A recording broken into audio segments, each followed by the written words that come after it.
This week, I'm working on this little dresser. It's the little sister to this dresser. You might remember it from a previous video.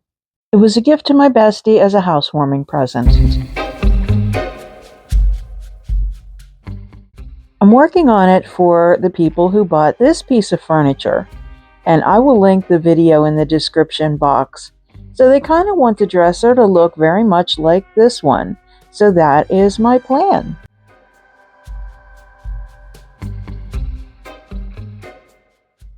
We have a lot of things to overcome before we can get to the insects and frames.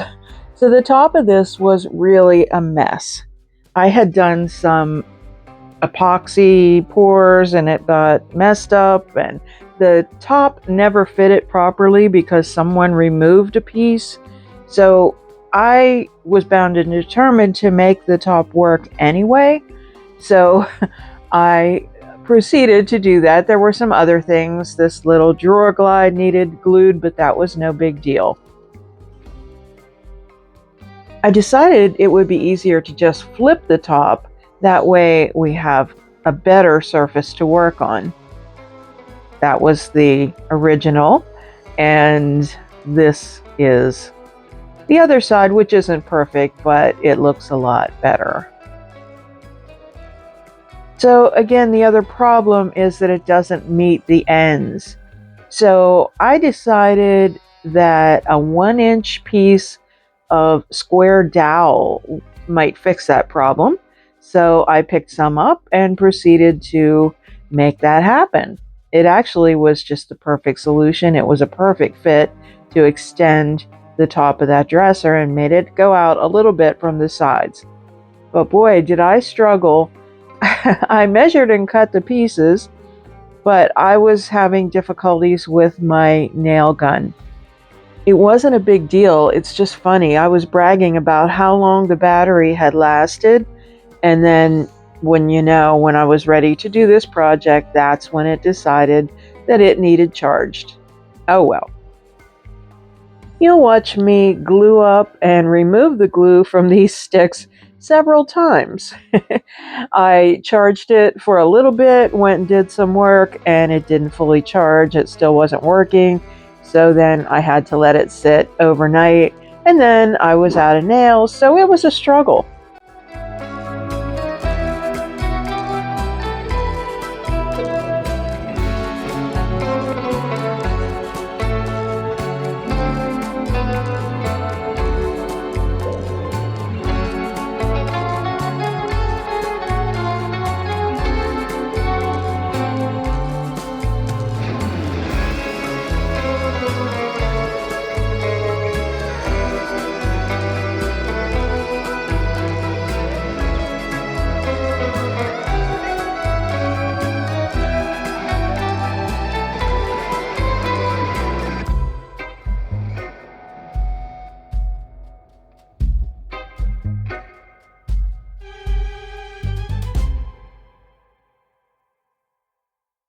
When things don't go the way you want them to, and you're sort of on a deadline, it's time to do something else. So I got busy cleaning the piece.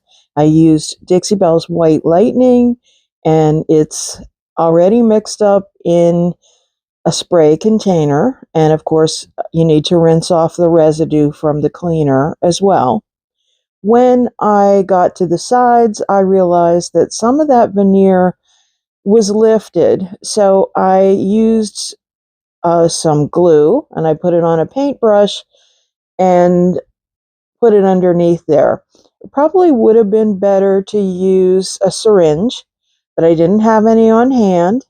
So I kind of tore it up a little bit more than it was, but it was all straight and linear, so it was okay. It all went down smoothly, and I did use mud then to make it even smoother. But now it's all flat and secure.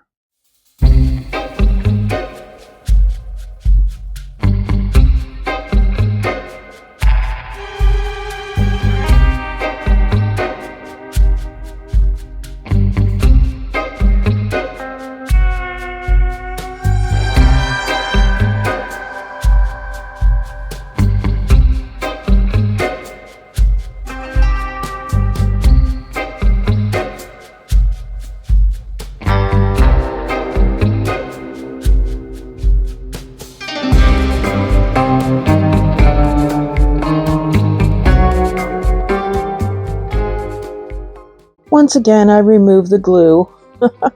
Let's hope the third time is the charm, and I'm done for today.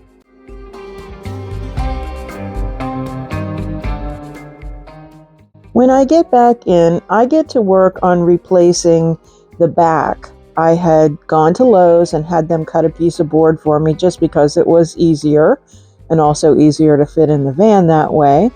And of course, things didn't go smoothly here either. You can just see the frustration on my face as I carry on and realize that it's, first of all, a snug fit, but there's something on the bottom right side there that's impeding it. So there's some nails and there's a couple chunks of wood. So I get the hammer, I get the screwdriver, and I work on removing all those things that are in my way.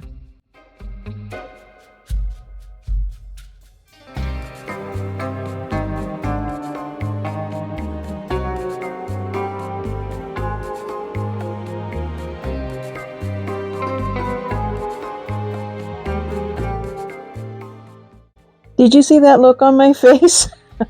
I was like, oh, I have to work on it a little bit more. And the piece is on wheels too. So, I could remove it, but it's much easier to paint that way. But I finally get it, and with the help of the hammer, because it was a little bit, like I said, they cut it a little bit bigger. So anyway, it eventually ended up fitting.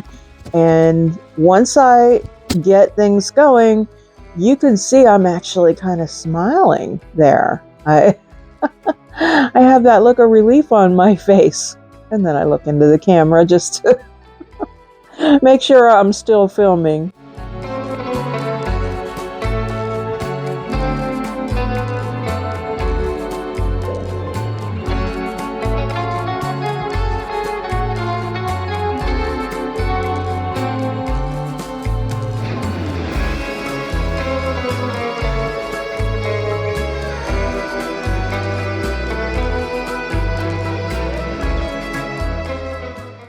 The back is on, and now I can remove those clamps that are holding a piece of wood against my repair, and everything comes off nicely and it is nice and smooth. So that was a good thing. That went well. Now it's time, one more time, and the third time is the charm, to tackle putting the 1-inch dowels on the edges of this piece. This is a very exciting moment. A little difficult to hold into place. I am so frustrated. I've forgotten the clamps, but I'm holding it in place. And I get my first nail in, so that's pretty exciting. So then it's just progress from here on out. And the board is pine, so some of those little nails go in a little crooked, but I just pound them in and they will be fine. So I ended up getting another piece for the back because it really didn't meet up right and it just met to the front. So I wanted it to come out just a little bit over the front as it should. So my glue, again, is a little bit firm, so I use the brush again.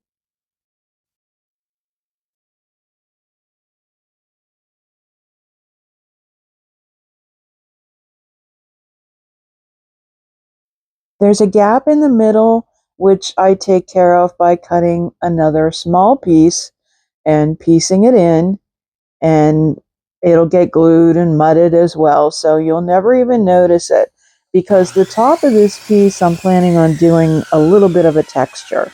So that will take care of all the little inconsistencies and boo-boos along the way.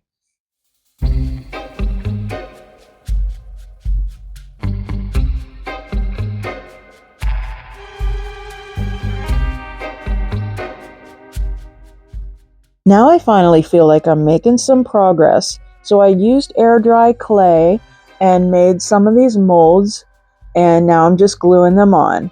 So I'm at my workshop and I don't have all these things with me. So I made them at home and brought them here. So it was, usually I like to make them fresh and put them on, but these have definitely that little crust on them. but they're not completely dry. So the biggest mold kind of broke the frame, but that's okay. I pieced it together. It's all glued on. And I feel like even if there is some sort of crack that's visible there, it lends itself to the vintage nature of this dark academia piece. So with that done, I am again calling it quits for this day and then come in fresh the next day and bring another batch of those molds. And I'm also going to sand the top with my Poor Girl Surf Prep sander for dust extraction. Now, I didn't realize this is something you have to be careful with when you do use this method. If your shop vac gets knocked over, you can see some dust, it's not going to work right. So always make sure that's in the upright position. I begin to paint finally. It's not all prepped for paint. I'm not going to be able to go start to finish, but I really needed to get some color on this.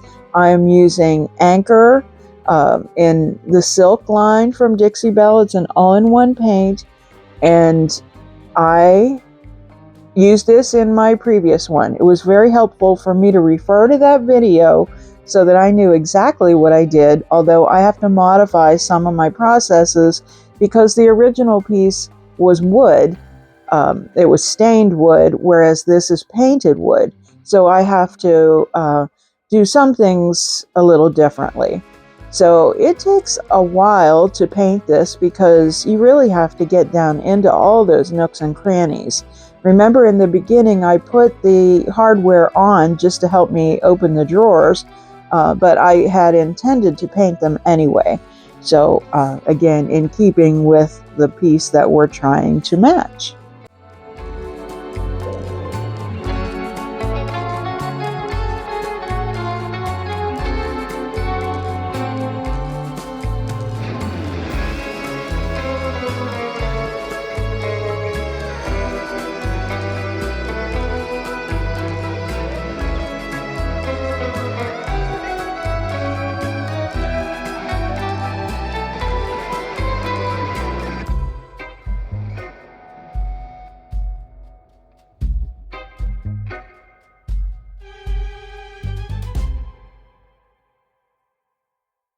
With my partially painted one coat piece, I call it quits for this day, and I'm hoping for a real home run tomorrow.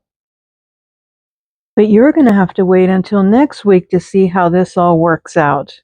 Yes, it's a part 1 and part 2. So come back and see what happens after a sleep. Thank you so much for watching today. If you like this video, give it a thumbs up and share it with your friends. Don't forget to subscribe and hit that notification bell so you don't miss a thing. Hit the Join Now button to get some exclusive content. To purchase Dixie Belle paint, find us on the web at www.statementdesigns.org and on social media as Statement Designs. Stay well.